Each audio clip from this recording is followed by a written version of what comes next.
শংকৰী কলাকৃষ্টিৰ স্বৰ্ণসৌধ ভাৰতৰ একক সৰ্ববৃহৎ সাংস্কৃতিক অনুষ্ঠান হিচাপে বিবেচিত জামুগুৰিহাটৰ ঐতিহ্যমণ্ডিত 12 চহৰীয়া ভাওনা মহোৎসৱ কাইলৈৰ পৰা 9 মাৰ্চলৈ 4দিনীয়া কাৰ্যসূচীৰে অনুষ্ঠিত হ'ব। 226 বছৰীয়া গৌৰৱোজ্জ্বল ইতিহাসৰ সাক্ষী বহন কৰা এই ভাওনা মহোৎসৱক লৈ এতিয়া জামুগুৰিহাটত উখল মাখল পৰিৱেশ। পদুম ফুলৰ আৰ্হিত নিৰ্মিত 21খনকৈ খলাত অহা 7 আৰু 8 মাৰ্চৰ নিশা অনুষ্ঠিত হ'ব 42খনকৈ ভাওনা। ভাওনা মহোৎসৱৰ পূৰ্বে উদযাপনস্থলী পকামুৰা পথাৰ গীতে মাতে মুখৰিত হৈ পৰিছে। সন্ধিয়াৰে পৰা দুপৰ নিশালৈকে পকামুৰা পথাৰত চলিছে আখৰা। ভাওনা মহোৎসৱৰ অন্যতম আকৰ্ষণৰ কেন্দ্ৰবিন্দু হৈছে 42 ফুট দৈৰ্ঘ্যৰ আৰু 1 কুইণ্টল ওজনৰ হৰধনু। মন্ত্ৰী অশোক সিংঘাল পকামুৰা পথাৰত উপস্থিত হৈ বুজ লয় ভাওনাৰ প্ৰস্তুতি।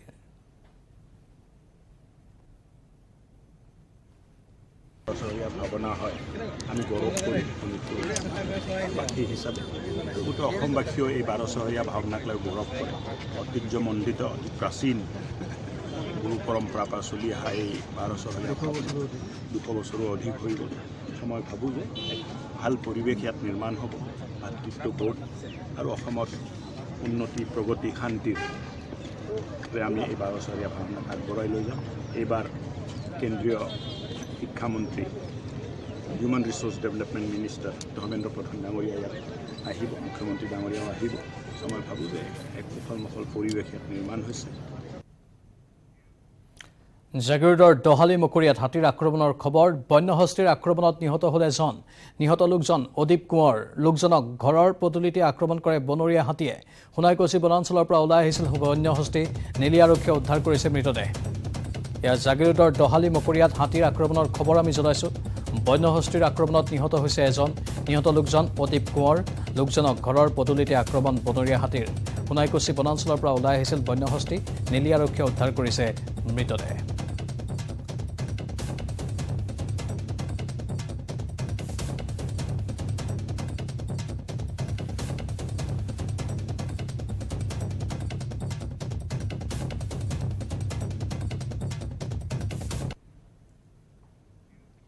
কেন্দ্ৰীয় অনুসন্ধানকাৰী সংস্থাসমূহক অপব্যৱহাৰ কৰিছে বিজেপি চৰকাৰে। বিৰোধী দলৰ নেতা মন্ত্ৰী বিধায়কৰ বিৰুদ্ধে ব্যৱহাৰ কৰা হৈছে অনুসন্ধানকাৰী সংস্থাসমূহ। এই গুৰুতৰ অভিযোগ উত্থাপন কৰি প্ৰধানমন্ত্ৰী নৰেন্দ্ৰ মোদীলৈ এখন পত্ৰ প্ৰেৰণ কৰিছে দেশৰ 8টা বিৰোধী দলে। পত্ৰখনত স্বাক্ষৰ কৰিছে 4গৰাকী বিৰোধী মুখ্যমন্ত্ৰী কে চন্দ্ৰশেখৰ ৰাও, মমতা বেনাৰ্জী, ভগৱন্ত মান আৰু অৰবিন্দ কেজৰিৱালে। প্ৰধানমন্ত্ৰীলৈ দিয়া পত্ৰখনত স্বাক্ষৰ কৰাসকলৰ ভিতৰত আৰু আছে নেশ্যনেল কনফাৰেন্সৰ ফাৰুক আব্দুল্লা, এনচিপিৰ শৰদ পাৱাৰ, মহাৰাষ্ট্ৰৰ প্ৰাক্তন মুখ্যমন্ত্ৰী উদ্ধৱ ঠাকৰে, সমাজবাদী পাৰ্টিৰ মুৰব্বী অখিলেশ যাদৱ আৰু বিহাৰৰ উপ মুখ্যমন্ত্ৰী তেজস্বী যাদৱ। উল্লেখযোগ্য যে দিল্লীৰ উপ মুখ্যমন্ত্ৰী মনীষ সিসোদিয়াৰ গ্ৰেপ্তাৰৰ পাছতেই প্ৰধানমন্ত্ৰী নৰেন্দ্ৰ মোদীলৈ এই পত্ৰখন প্ৰেৰণ কৰা হৈছে। সুৰা নীতিৰ অজুহাত লৈ CBIয়ে মনীষ সিসোদিয়াক গ্ৰেপ্তাৰ কৰাৰ পিছত প্ৰেৰণ কৰা পত্ৰখনত বিৰোধী নেতাসকলে কয় যে গান্ধী পৰিয়ালটোকো ইডিৰ জৰিয়তে হাৰাশাস্তি কৰি থকা হৈছে।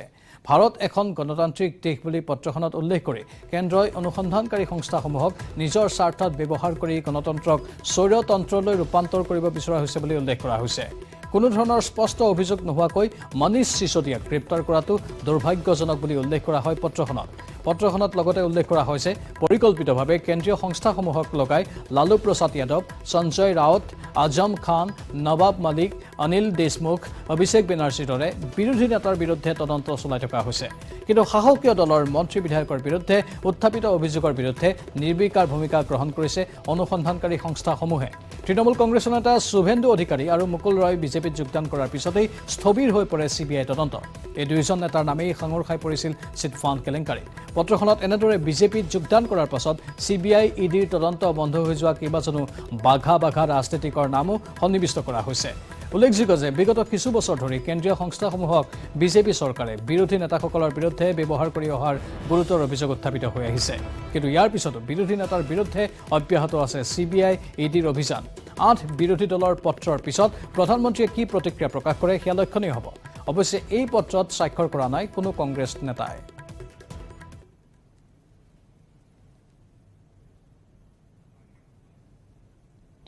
আমাৰ জ্যেষ্ঠ সাংবাদিক অসীম কুমাৰ বৰা এই সন্দৰ্ভত অধিক জনাবলৈ ফোনলাইনত আছে। অসীম বৰা, এই বিষয়টো অত্যন্ত গুৰুত্বপূৰ্ণ হিচাপে বিবেচিত হৈছে আৰু এই অভিযোগ মানুহৰ মুখে মুখে এতিয়া চৰ্চিতও হৈছে।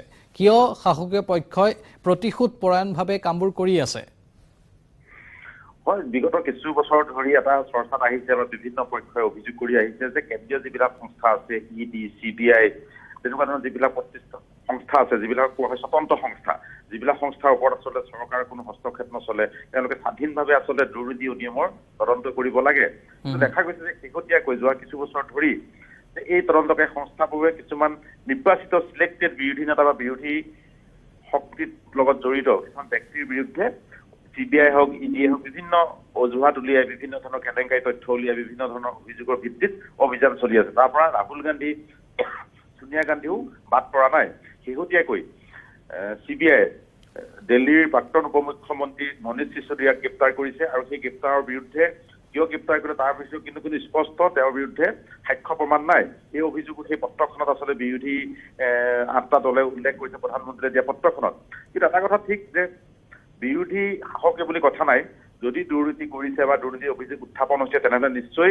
ইডি বা CBI জেৰা কৰিব পাৰে গ্ৰেপ্তাৰ কৰিব পাৰে কাৰাগাৰলৈ নিক্ষেপ কৰিব পাৰে কিন্তু বিগত সময়ত দেখা গৈছে যে বিৰোধী এই পত্ৰখনত উল্লেখ কৰিছে যে যিবিলাক নেতাৰ বিৰুদ্ধে অভিযোগ আছে বিভিন্ন ধৰণৰ চিটফাণ্ড কেলেংকাৰী আছে বিভিন্ন ধৰণৰ অভিযোগ উত্থাপন হৈছিল তেওঁলোকে যেতিয়াই বিজেপিত যোগদান কৰিছে বা বিজেপিলৈ আহিছে তাৰপিছত কিন্তু তেওঁলোকৰ বিৰুদ্ধে থকা তদন্ত বা তেওঁলোকৰ বিৰুদ্ধে ইডি CBI স্তব্ধ হৈ মানে তেওঁলোক অসীম বৰা ধোৱা তুলসীৰ পাত হৈ পৰিছে কিন্তু এতিয়া মনীষ সিসোদিয়াৰ প্ৰসংগ উত্থাপন কৰি তেওঁলোকে পত্ৰখন লিখিছে তাত কিন্তু আমি এটা কথা ক'ব লাগিব যে মনীষ সিসোদিয়াৰ বিৰুদ্ধেতো CBI এই অভিযোগটো উত্থাপন কৰিছে যে তেওঁ তদন্তত সহযোগ কৰা নাই যেতিয়া তেওঁক প্ৰশ্নবোৰ সোধা হৈছিল সেই প্ৰশ্নসমূহৰ উত্তৰ অন্য প্ৰকাৰে দিবলৈ চেষ্টা কৰিছিল আৰু তেওঁৰ বিৰুদ্ধে বহুকেইটা ভাষ্য আছে বুলিও কৈছে সেয়েহে হেনো মনীষ সিসোদিয়াক কৰায়ত্ব কৰিছে তাত বিৰোধীৰ ইমান ক'বলগীয়া কি হ'ল নহয় বিৰোধী নেতাসকলে যিটো অভিযোগ কৰিছে সেইটো সত্যাসত্য হয়তো পৰৱৰ্তী পৰ্যায়ত বা দেশৰ মানুহে গম পাব কিন্তু মনীষ সিসোদিয়াক যেনেধৰণে জেৰা কৰিছে বা যেনেধৰণৰ পৰিৱেশলৈ লৈ গ'ল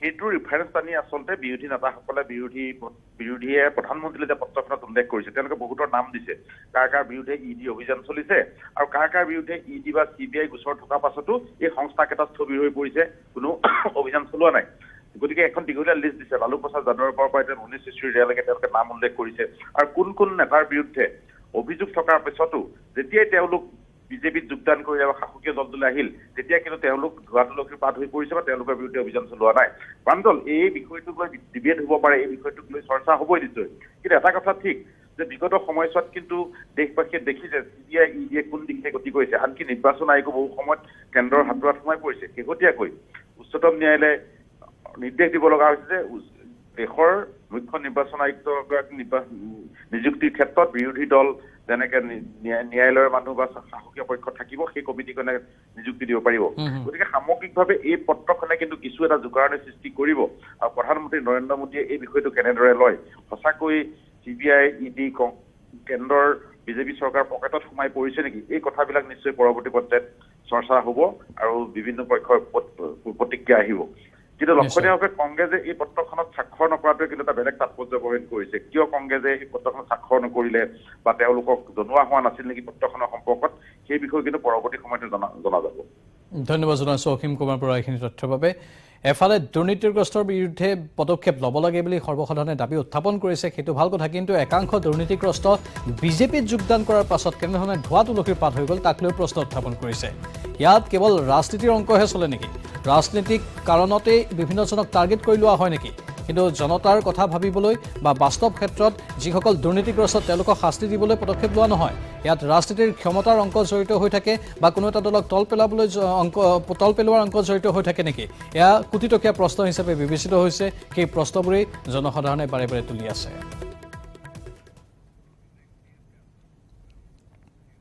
ৰেলৰ ডবাত অভিলাষী ৰেষ্টুৰেণ্ট ৰাজ্যৰ ভিতৰতে প্ৰথমবাৰৰ বাবে তিনিচুকীয়াত মুকলি হ'ল বিশেষ ৰেল ৰেষ্টুৰেণ্ট ৰেলৰ ডবাত অতি সুন্দৰ ৰূপত সজাই পৰাই তোলা হৈছে ৰেষ্টুৰেণ্টখন প্ৰথম দিনৰ পৰাই এই ৰেষ্টুৰেণ্টত দেখা গৈছে গ্ৰাহকৰ ভিৰ অতি সুন্দৰ পৰিৱেশে আকৰ্ষিত কৰিছে গ্ৰাহকসকলক খাদ্য খোৱাৰ লগতে কোনোৱে আকৌ ৰেষ্টুৰেণ্টৰ সুন্দৰ পৰিৱেশত তুলিছে এখন ফটো তিনিচুকীয়া ৰেলৱে ষ্টেচনত মুকলি কৰা হৈছে এইখন বিশেষ ৰেষ্টুৰেণ্ট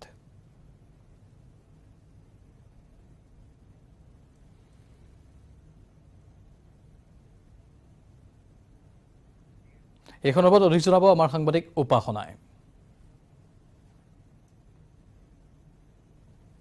যি ৰেষ্টুৰেণ্টখন এখন ৰেলৱে ডাবাত ইতিমধ্যে ৰেষ্টুৰেণ্ট হিচাপে মুকলি কৰা হৈছে যোৱাকালি আৰু এই মুহূৰ্তত মই উপস্থিত আছোঁ এই বিশেষ ৰেষ্টুৰেণ্টখন যোনখন ৰেষ্টুৰেণ্ট তিনিচুকীয়াৰ ৰেলৱে ষ্টেচনত ইতিমধ্যে সকলোৰে বাবে মুকলি কৰা হৈছে আৰু তিনিচুকীয়া ৰেলৱে ষ্টেচনত আছে এইখন ৰেষ্টুৰেণ্ট আৰু মোৰ সতীৰ্থই বৰ্তমান দেখাইছে বৰ্তমান এইখন ৰেষ্টুৰেণ্টৰ দৃশ্য যিহেতু খুব সুন্দৰভাৱে আচলতে আটক ধুনীয়াকৈ সজাই পৰা তোলা হৈছে এইখন ৰেলৱে এটা ডাবা আৰু এই ডাবাটোৰ ভিতৰত যিহেতু ৰেষ্টুৰেণ্ট খোলা হৈছে ইয়াত খুব সুন্দৰভাৱে ৰাইজৰ বাবে মুকলি কৰি দিয়া হৈছে ভিতৰত যিটো সুন্দৰ আৰ্হিৰে আচলতে এইখন যি ৰেষ্টুৰেণ্ট নিৰ্মাণ কৰা হৈছে মোৰ আচলতে সতীৰ্থই বৰ্তমান দেখাইছে ইয়াৰ দৃশ্য এক সুন্দৰ পৰিৱেশ আচলতে এই মুহূৰ্তত তিনিচুকীয়াবাসী ৰাইজ ইতিমধ্যে লাহে লাহে আহি আছে আচলতে তেওঁলোকে আচলতে ৰেষ্টুৰেণ্টখন যিটো ইমান সুন্দৰভাৱে আটক ধুনীয়াকৈ সজাই তোলা হৈছে আৰু মোৰ লগত যিহেতু গ্ৰাহকসকল আছে মই তেওঁলোকৰ পৰা কিছু কথা জানিব বিচাৰিম দাদা প্ৰথম এখন ৰেষ্টুৰেণ্ট যি ৰেলৱে ডাবাত খোলা হৈছে খুব সুন্দৰ আৰ্হিৰে বনাইছে কেনেকুৱা লাগিছে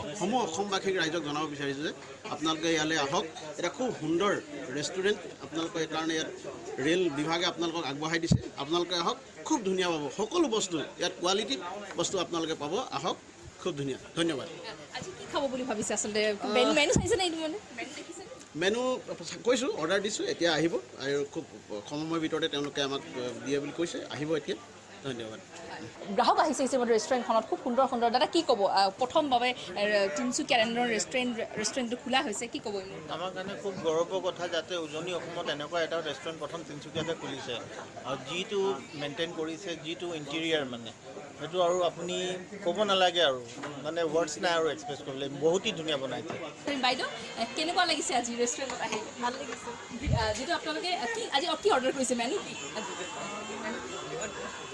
নুডলছ অৰ্ডাৰ কৰিছে হয় আচ্ছা হয় এইদৰে দেখা গৈছে সকলোৰে কিবা নহয় কিবা এটা অৰ্ডাৰ কৰিছে আৰু সুন্দৰ আচলতে দৃশ্য ইতিমধ্যে আমি দেখিবলৈ পাইছোঁ তিনিচুকীয়াত প্ৰথমবাৰৰ বাবে যিহেতু ব্যতিক্ৰমী ৰূপ আচলতে চেষ্টা দিবলৈ যত্ন কৰিছে আচলতে ৰেলৱে বিভাগৰ পৰা আৰু এই মুহূৰ্তত যিহেতু এখন বিশেষ যিহেতু ৰেষ্টুৰেণ্ট ইতিমধ্যে মুকলি কৰা হৈছে সকলোৰে বাবে আচলতে যে ক'ব লাগিব খুব সুন্দৰভাৱে সকলোৱে আহক আৰু খুব সুন্দৰ সুন্দৰ ইয়াত ব্যঞ্জন ইতিমধ্যে সকলোৱে উপভোগ কৰিবলৈ পাৰিব আৰু বাতৰিত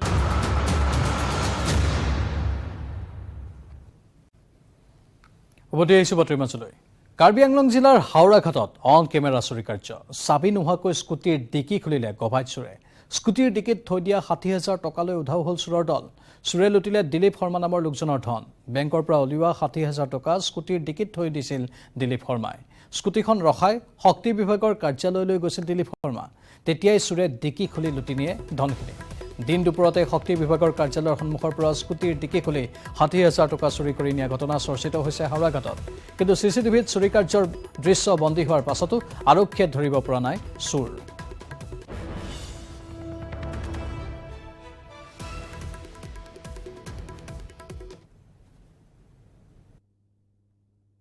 যোৱাকালি মই আমাৰ কলিগ এজনৰে সেটা চাকৰি কৰে তেওঁৰ পৰা পইচা পাবলৈ আছিলোঁ তেওঁ বেংকত নাছিলে মোক বেংকৰ বাহিৰত প্ৰদীপৰ দোকান যিটো আছে তাত 57,000 মোক দিলে টকা মই গণিলোঁ তাতে গণি আৰু কেইজন মানুহ আছিলে তেওঁলোকে ন'টিছ কৰিছে নকৰিছে মই চোৱা নাই সেই টকাটো মই স্কুটি ডিকিত ৰাখিলোঁ এখন স্কুটি ডিকিত ৰাখি অফিচলৈ আহিলোঁ অফিচত আহি অফিচৰ ভিতৰত অলপ চালু কৰিলোঁ কাম কৰিলোঁ বা যিখিনি কাম আছিলে মোৰ কৰি খুব বেছি 5-6 মিনিট কাম সেইখিনি কৰি ওলাই গৈছোঁ ওলাই গৈ মই ডিউটি কৰিলোঁ ঘূৰি আহোঁতে মানে 1 ঘণ্টামান পাছত দেখিলোঁ মই ডিকিত মোৰ পইচা নাই আহি তাৰপিছত অফিচত আকৌ চিচিটিভি কেমেৰা চেক কৰিলোঁ দেখিছোঁ যে গাড়ীখন মোৰ সেইফালে আছিলে তাৰপৰা মোৰ গাড়ী সোমোৱাৰ পিছে পিছে আৰু এখন বাইক আহিছে বাইকত দুজন ল'ৰা আছিলে এজনে ডিকি কেনেকৈ খুলিলে নাজানো ডিকি খুলি পইচাখিনি লৈ গৈছিল আপোনাৰ ডিকি বেয়া আছিল নেকি স্কুটিৰ নাই একদম ভালে আছে এতিয়াও ভাল আছে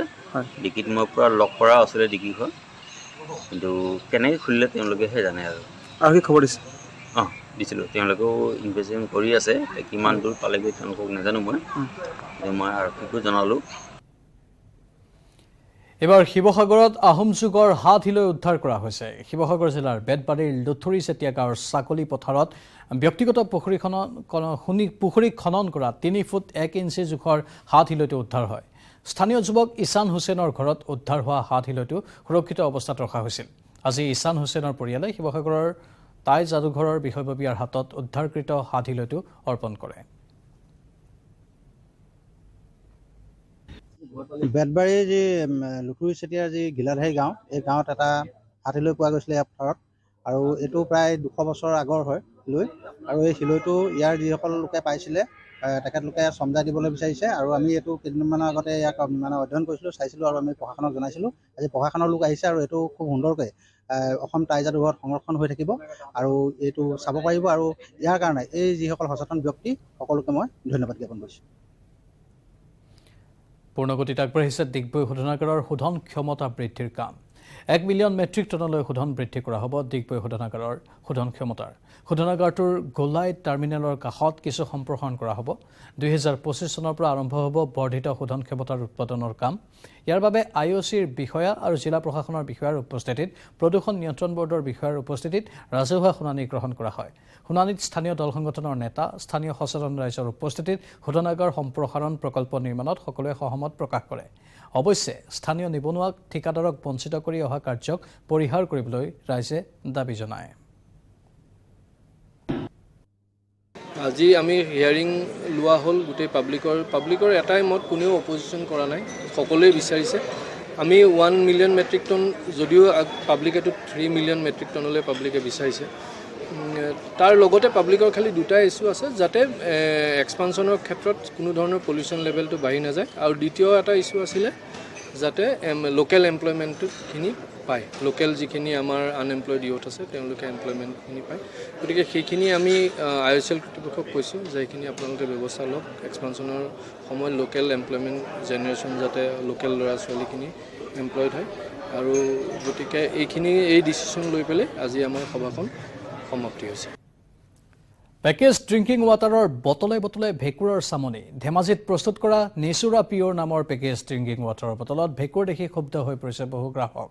ধেমাজিৰ হলিকুছিৰ এখন দোকানৰ পৰা কিনা পানীৰ বটলত ভেঁকুৰ দেখি দল সংগঠনৰ কাষ চাপিছে প্ৰফুল্ল কছাৰী নামৰ গ্ৰাহকজন। লগে লগে নেচুৰা পিয়ৰ নামৰ প্ৰতিষ্ঠানখনৰ বিৰুদ্ধে ব্যৱস্থা লোৱাৰ দাবী তুলিছে দল সংগঠনে। বিষয়টোৰ দণ্ডাধীশ পৰ্যায়ৰ তদন্তৰ দাবীৰে উপায়ুক্তক স্মাৰকপত্ৰ প্ৰেৰণ কৰিছে দল সংগঠনে। ধেমাজি জিলা উপায়ুক্তৰ লগতে যুটীয়া স্বাস্থ্য সেৱা সঞ্চালকৰ জৰিয়তে নেচুৰা পিয়ৰে প্ৰস্তুত কৰা পানীৰ বটল পৰীক্ষাগাৰলৈ প্ৰেৰণৰো দাবী জনাইছে দল সংগঠনে। তদন্ত সম্পূৰ্ণ নোহোৱালৈকে ধেমাজিৰ তেলিজানত থকা নেচুৰা পিয়ৰ প্ৰতিষ্ঠানৰ বিৰুদ্ধে নিষেধাজ্ঞা আৰোপ কৰাৰো দাবী কৰিছে দল সংগঠনৰ নেতৃত্বই।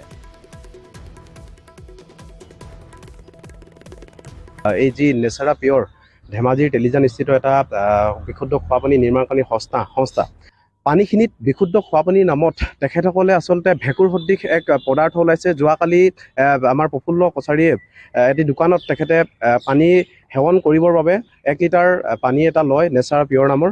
এই পানীখিনিত যথেষ্ট ভেঁকুৰ সদৃশ এক পৰিৱেশ, কোলা আপোনালোকে গোটেইখিনি দেখিছে সামগ্ৰীটো। এনেকুৱা ধৰণৰ এক পৰিৱেশে আচলতে সেই বটলটোত বিৰাজমান হৈ আছে, যিটো জনসাধাৰণৰ প্ৰতি অতি ভয়ানক, স্বাস্থ্যৰ বাবে ই একদম ক্ষতিকাৰক।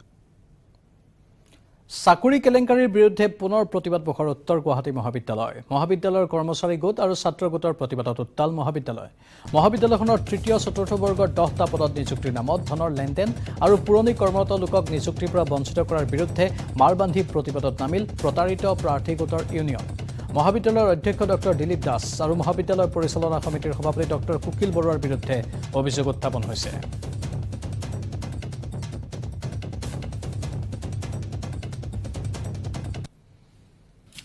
মিষ্টাৰে কৰিছিলে 2016 চনৰ পৰা পবিত্ৰ বৰা। তেওঁক মানে এইচ নাই বুলি এপ্লাই কৰিব দিয়া নাছিলে, মোক দিছিলে এপ্লাই কৰিব। মই 2টা UWS আৰু জেনেৰেল পোষ্টত এপ্লাই কৰিছিলোঁ। কৰাৰ পিছত প্ৰেচিডেণ্টে মোক সিহঁতৰ ঘৰত মানে মাতি নি কিছুমান কুৱেশ্যন কৈছিল, আৰু যেতিয়া মানে পৰীক্ষা হোৱা নাছিল 8 ডিচেম্বৰত কুৱেশ্যনবিলাক কোৱাৰ পিছত কৈছিলে মানে তুমি এইবিলাক মনত ৰাখা, তাৰপিছত 23 ডিচেম্বৰত আমাৰ ঘৰত আহি যাবা। তেতিয়া মই 23 ডিচেম্বৰত সিহঁতৰ ঘৰত গৈছিলোঁ। যাওঁতে মানে কৈছে তুমি যিখিনি পাৰা সেইখিনিহে লিখিবা, যিখিনি নোৱাৰা একদম বহীখন বেয়া নকৰিবা, সেনেকৈ কৈছে। তাৰপিছত মই গুচি আহিছোঁ। সেইমতেই মই পৰীক্ষা দিছোঁ। তাৰ নেক্সট দিনা মাতি নি মানে কৈছে কোনো তিৰোতা মানুহৰ চাকৰি নহয়। 2006 তেতিয়া মোক দৰমহা দিছিল মাত্ৰ মাহত 300 টকা কৰি। তেতিয়াৰ পৰা মই কাম কৰি এতিয়া 2023লৈকে 5,500 কিবা কৰি হ'ল। মই সেনেকৈ কিবা কৰি চলি আছিলোঁ। আৰু এতিয়া তাৰমানে যেতিয়া পৰীক্ষাটো পাতিলে পৰীক্ষাটো পাতি পেলাই এতিয়া আমাক তাৰমানে বাতিল কৰিলে পৰীক্ষাৰ পৰা, আমাক চাকৰিটো নিদিলে। এতিয়া আমি কি কৰোঁ, এতিয়া উপায় নোহোৱা হৈছে আমাৰ। উপায় নোহোৱা হয় এতিয়া আমি এনেকৈ এতিয়া আজি এনেকৈ অলপ ধৰ্ণা পাতিছোঁ আৰু এয়া আছিল আজিৰ মিড ডে 18। নমস্কাৰ।